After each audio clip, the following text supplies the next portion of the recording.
ரொம்ப சூப்பரான ட்ரெடிஷ்னல் இட்லி பொடி. அதாவது பாரம்பரியமான இட்லி பொடி எப்படி பண்ணுறதுன்னு பார்க்கலாம்.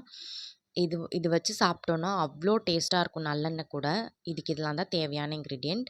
இப்போ ஒரு அகலமான பாத்திரத்தில் ஒரு 6 டேபிள் ஸ்பூன் கருப்புளுந்து சேர்த்துக்குங்க. சேர்த்து லோ ஃப்ளேமில் வச்சு வறுத்துக்குங்க. நல்லா இந்த மாதிரி கலர் சேஞ்ச் ஆகி நல்லா அரோமாவோட வரும். இப்போ இதை ஒரு தட்டில் சேர்த்துக்கலாம். இப்போது அதே கடாயில் ஒரு 8லேருந்து 10 காஞ்ச மிளகாய், 2 குச்சி கருவேப்பிலை இலை சேர்த்து வறுத்துக்குங்க. இந்த கருவேப்பிலை சுருங்குற அளவுக்கு வறுத்துக்குங்க. இப்போ அதையும் அதே தட்டில் மாற்றிக்கலாம். இப்போ 3 டேபிள் ஸ்பூன் கடலைப்பருப்பு சேர்த்து லோ ஃப்ளேமில் வறுத்துக்குங்க. அந்த கலர் லைட்டாக சேஞ்ச் ஆகி நல்லா அந்த கடலைப்பருப்புடைய அந்த வறுத்த அந்த அரோமா அப்படியே நல்லா வரும். இந்த அளவுக்கு வறுத்ததும் சேர்த்துக்குங்க. இப்போது 1½ டேபிள் ஸ்பூன் எள்ளு, கருப்பு எள்ளு. இது வந்து ரொம்ப நீங்கள் இது பண்ணக்கூடாது. இப்படி போட்டா மாதிரி எடுத்துடணும். இல்லைனா கரிஞ்சு போயிடும், கசந்துரும்.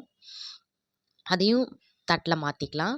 4 பல் பூண்டு தோலோடு தட்டி சேர்த்துருக்கேன். நல்லா அந்த ஈரம்லாம் போகிற அளவுக்கு லோ ஃப்ளேமில் வச்சு இந்த மாதிரி வறுத்து எடுத்துக்குங்க. இப்போது இதெல்லாம் நல்லா ஆறணும்.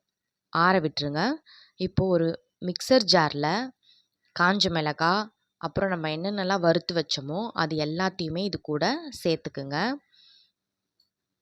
சேர்த்து 1 டீஸ்பூன் பெருங்காயத்தூள், 1 டீஸ்பூன் உப்பு நான் சேர்த்துருக்கேன். உங்களுக்கு எவ்வளவோ கூடவோ குறைவோ இருந்தால் நீங்கள் சேர்த்துக்கலாம். ரொம்ப ஃபைனாக இல்லாமல், ரொம்ப கொரன்னு இல்லாமல் இந்த அளவுக்கு கோர்ஸ் பவுடராக அரைச்சி எடுத்திங்கன்னா நல்லா சூப்பர் டேஸ்ட்டான ட்ரெடிஷ்னல் இட்லி பொடி ரெடி. எங்கள் அம்மா ஸ்டைலில் மறக்காமல் ட்ரை பண்ணிவிட்டு எப்படி இருக்குன்னு கமெண்ட்ஸில் சொல்லுங்கள்.